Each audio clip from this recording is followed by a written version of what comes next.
kanila sa Grand Finals. Gusto nyo pa ba? Alright, one more!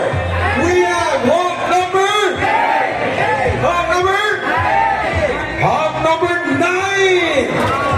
It's Austria!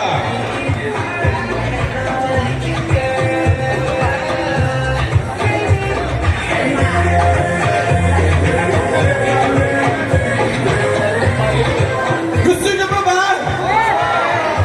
Gusto nyo ba?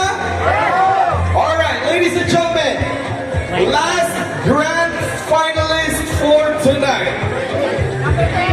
We have hawk number. He's hawk number 3. Carl Raya.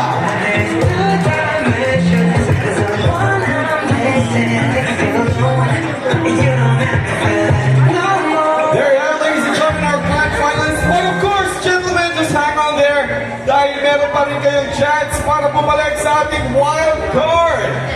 Ladies and gentlemen, ang mga contestants or hawks na kasama sa ating wild card at meron pang pagkakataon na makapasok sa grand finals.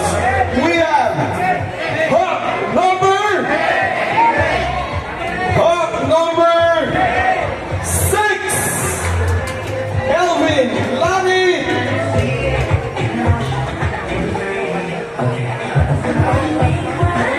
Good luck sa inyo, hawk number 6. Siya ay pasok na sa ating wild card.